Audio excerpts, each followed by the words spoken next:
E agora vou passar então a palavra à enfermeira Marília Pereira, que é mentora do projeto O Bebé Sabe, é enfermeira, especialista em saúde materna, formadora de conselheiros em aleitamento materno pela Unicef, consultora internacional em lactação, consultora da Baby Wearing, instrutora de massagem infantil, educadora perinatal, com formação em parto ativo com Jané Balascas. É também mãe da Inês, de 5 anos, e da Sara, de 2 anos. Faz favor.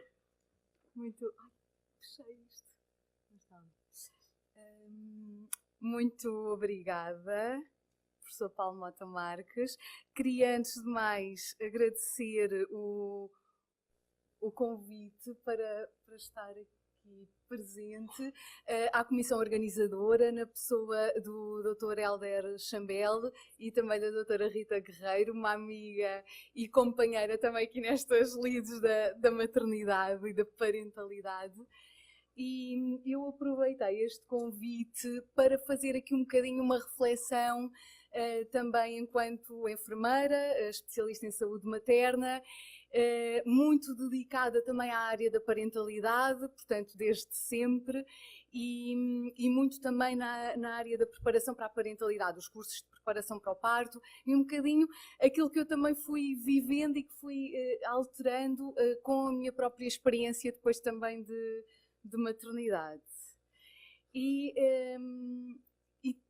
uma das grandes questões que me foram surgindo, até porque eu própria me dedicava muito mais à gravidez, à preparação para o parto, e o pós-parto sempre muito mais nos cuidados ao bebê, muito mais focado nos cuidados ao bebê e não tanto naquilo que acontece a esta mãe.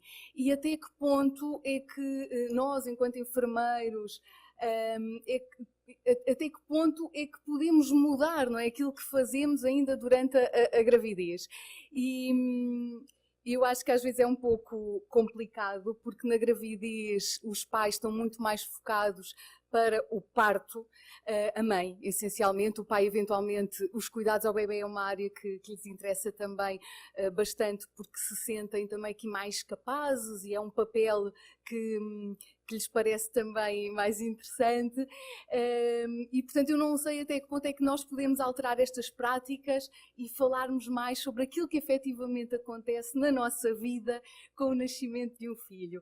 E aqui estas questões, não é? Quando preparar o pós-parto, o que é de facto isto do puerpério? E eventualmente temos aqui duas grandes áreas, não é? A nível físico será eventualmente mais fácil de defini-lo, tenho aqui os primeiros 40 dias após o parto, mas essencialmente o período, não é, que representa a regressão do útero, as questões todas relacionadas com a amamentação, portanto, à partida, aspectos mais fáceis de objetivar. Mas depois também dependendo, e mesmo na área da psicologia, dependendo dos autores que vamos buscar, temos aqui um período de transição que pode ir até aos 2 ou 3 anos, portanto já muito mais difícil, não é, de encontrarmos este términos e tem muito a ver, não é, este pós-parto e este puerpério não apenas com as questões físicas, mas a própria adaptação de todo o sistema familiar a um novo elemento na sua família. E sem dúvida que isto representará uma crise na vida desta mulher, na vida deste homem, na vida deste casal, e se calhar também aqui logo o próprio parto, não é, como um primeiro período de separação e às vezes esta barriga que está vazia após o parto e que esta mulher não consegue pensar ou perceber, não é, e agora qual é o meu papel, não é, onde é que está o meu bebê, que já não o sinto aqui. E estava aqui a pensar que isto para a mãe mulher às vezes é também bastante, e depois eu vou ter aqui alguns testemunhos da dor do pós-parto, que às vezes é esta dor emocional, não é, de já não estou aqui no centro do mundo, não é? Quando temos o bebê dentro da nossa barriga e toda a gente agora se dirige muito mais para este bebê. O pai já há algum tempo foi posto assim, se calhar um bocadinho mais de parte, e aqui agora com o nascimento do bebê, o bebê é realmente foi posto mais de parte, mas sem razão, obviamente, não é? E então questionei aqui algumas das famílias que tenho o privilégio de acompanhar e de acompanhar aqui também no pós-parto, algumas amigas também, e questionei, então, e o que é que nunca vos disseram sobre o pós-parto que teria feito diferença para vocês enfrentarem o vosso pós-parto? E eu acho que há aqui uma questão muito importante, e a professora Gabriela também falou aqui muito das expectativas, e as expectativas versus a realidade, e tirei aqui esta imagem, não é? Porque muitas das vezes, quando a mulher grávida equaciona o seu pós-parto, equaciona-o desta forma muito cor-de-rosa, não é? Com um bebê muito calmo e tranquilo, no carrinho ou no pano ao seu colo, não é?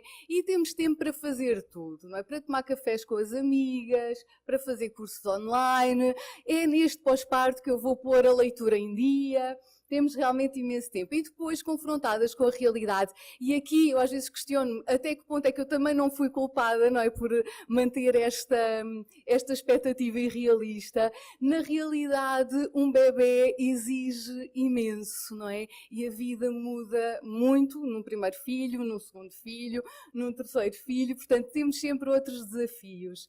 E aqui a minha questão era se nós conseguimos realmente preparar melhor estas famílias e que desafios nascem, não é, da parentalidade de hoje. E tenho aqui alguns testemunhos. Eu peço desculpa porque às vezes a tela vai ficar muito cheia de letras, mas achei que tínhamos aqui coisas tão interessantes, tão giras, e vou aqui partilhar um bocadinho convosco o que é que estas mulheres destas famílias me disseram. Os nomes são fictícios.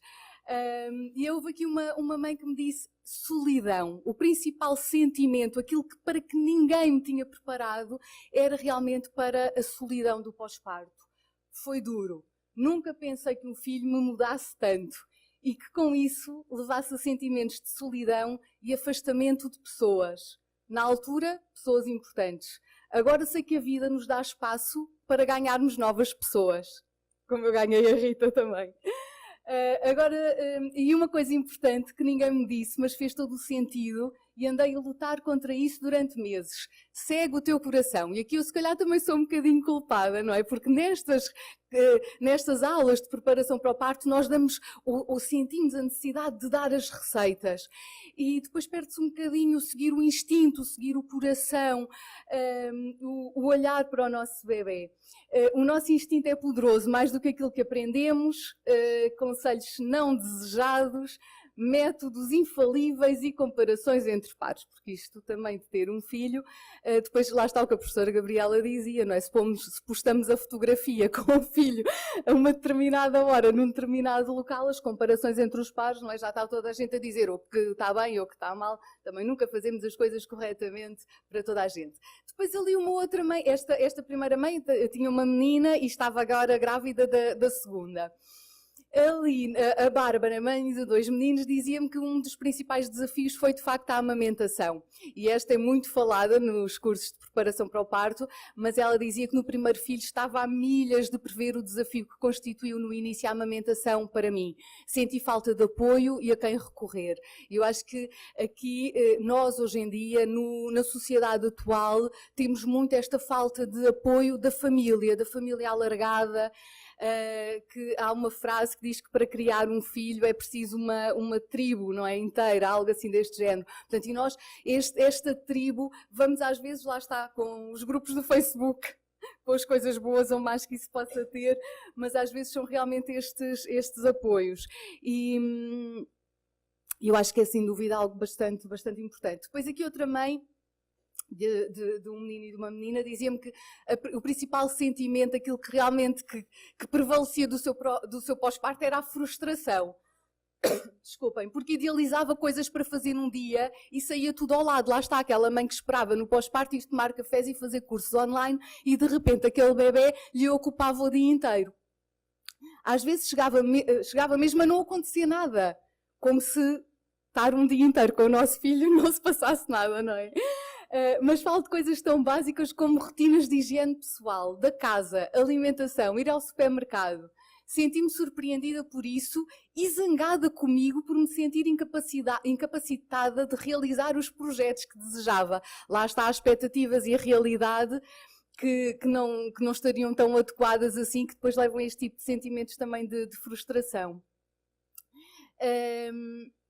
Para além de zangada, senti-me desiludida, pois achava que seria uma tarefa fácil e prazerosa e muitas vezes exigia aquilo que parecia não existir em mim. Paciência. E isto é muito também aquilo que nós, enquanto mães e pais, vamos passando, não é? Para quem nos rodeia, de que ai, é tão maravilhoso ter um bebê. Se eu soubesse que isto era tão bom, já tinha sido mãe há tanto tempo. E, portanto, as outras coisas, não é? Ninguém fala e não preparamos, não é? As famílias e as mães para isto. Ora bem, deixa-me lá ver que eu, entretanto, aqui perdi-me. Senti-me desiludida. Ok, paciência, vitalidade e gratidão. Ela não tinha aqui terminado. Foi uma grande lição. Aprender a viver sem expectativas e aceitar o simples facto de existir, sem que essa existência se baseasse em fazer coisas. Para além de tratar do filho, diria eu, não é? E de si própria. Nesta segunda volta, que agora com o segundo filho, a palavra seria gratidão. Segredo para valorizar e saborear a vida e os seus novos desafios. Continuo a sentir-me desafiada, mas vejo as coisas de forma diferente, pois desta vez antecipei muitas coisas. Procurei a rede de apoio e procuro não me desrespeitar nem ao bebê.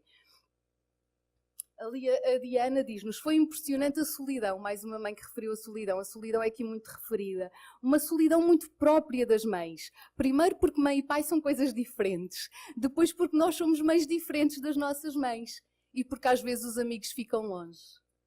A Elsa, mãe de 2 meninas e um menino, o que me espanta mesmo é o cansaço, o caos e o sentimento de culpa, que a professora Gabriela também falou, não é? A culpa das mulheres, aqui é a culpa das mães, de não conseguir dar atenção aos mais velhos. Por outro lado, a capacidade enorme de amar incondicionalmente pela terceira vez é qualquer coisa de inexplicável e que surpreende. Portanto, aqui este cansaço, as noites dormidas às vezes de maneira um pouco diferente, não é? Que a nossa expectativa também não seria muito essa. Dormir a noite inteira. Às vezes questionava-me ao olhar para as outras mães toda aquela leveza que elas transmitiam, se seria real ou não. Porque ter-me parido como mãe foi intenso, muitas vezes desgastante e doloroso, e como todas as viagens da alma, solitário. E não eram só hormonas a falar, era toda uma constelação que estava a mudar e eu a reencontrar-me. Uma coisa é certa, valeu a pena. Outra mãe diz, a constatação que existe um antes e um depois de ser mãe, ou seja, que a maternidade é mesmo transformadora. Muito daquilo que pensava da mãe que ia ser, depressa se modificou. E isto também é muito usual, não é? Somos os melhores pais dos filhos dos outros. Nas primeiras semanas, as dores, misturadas com o cansaço físico, a privação de sono a instalar-se e o imenso borrão que para mim se tornou o primeiro ano de vida do meu filho. E isto é muito engraçado, não é? Porque às vezes, ao tentarmos seguir as regras, tudo aquilo que nos foi ensinado e que nos dizem que devemos seguir, depois não usufruímos, de facto, daquilo que é termos um filho.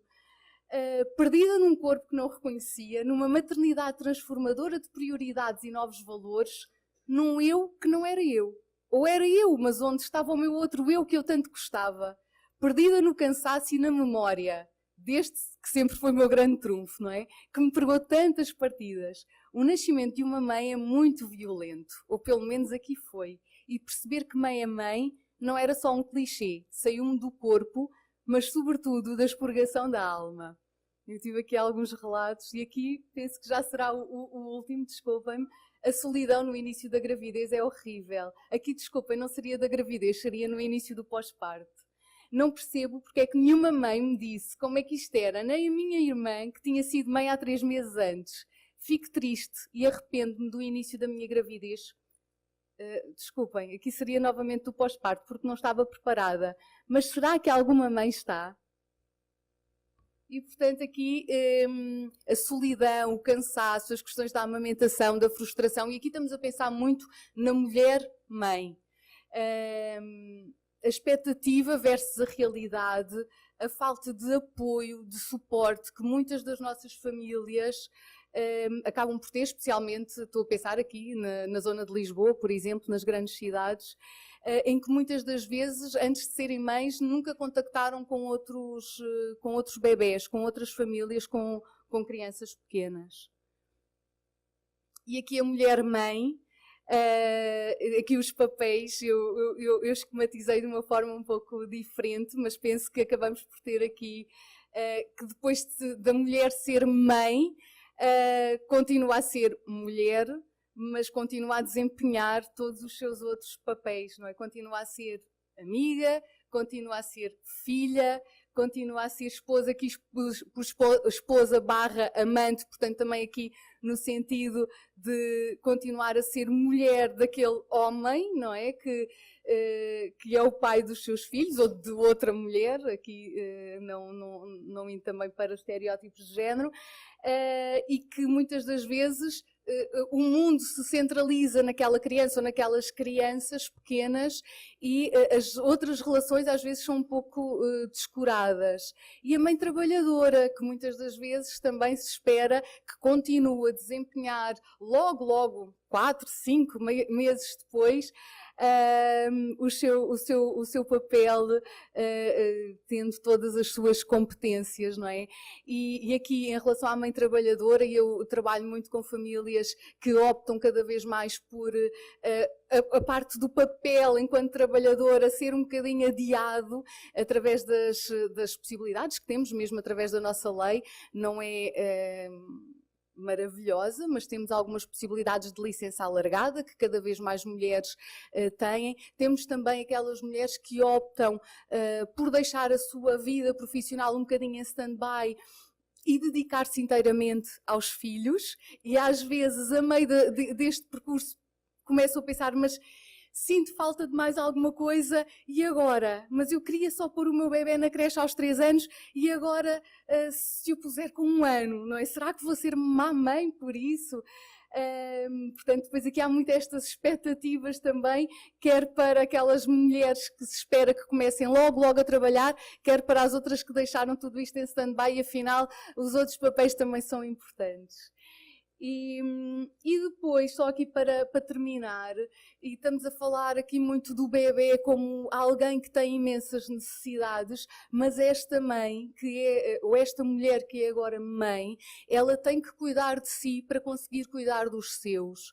E há aqui, coloquei aqui círculo de apoio, que eu acho que é extremamente importante, e isto tem aqui da Constança Cordeiro Ferreira, do seu livro também Magia das Mães, tenho estado a ter alguma formação com ela na área do sono, por exemplo, que é um aspecto, o sono dos bebés que tira o sono dos pais, e que é muito importante, e tenho testado algumas destas situações e pensarmos como é que esta mulher está. Esta mulher tem cuidado de si, como é que estão as suas necessidades básicas? Ela consegue atendê-las? Consegue ter apoio para as conseguir atender? O apoio logístico, o seu descanso? Tem alguém com quem falar? Que atividades é que ela tem que lhe tragam satisfação, a sua autoiniciativa? E ao questionarmos a mãe sobre estes aspectos, se estão preenchidos e por quem é que eles estão preenchidos, e o bebê não deve preencher nenhum destes aspectos, destes círculos, mesmo que o bebê esteja lá ao lado com ela. E aqui, numa fase inicial, estará sim junto, porque o bebê precisa da sua mãe, se ela estiver presente, mas a mãe precisa de ter também estas outras necessidades realmente satisfeitas para conseguir estar bem para o seu bebê. E se calhar terminava por aqui, e estou depois disponível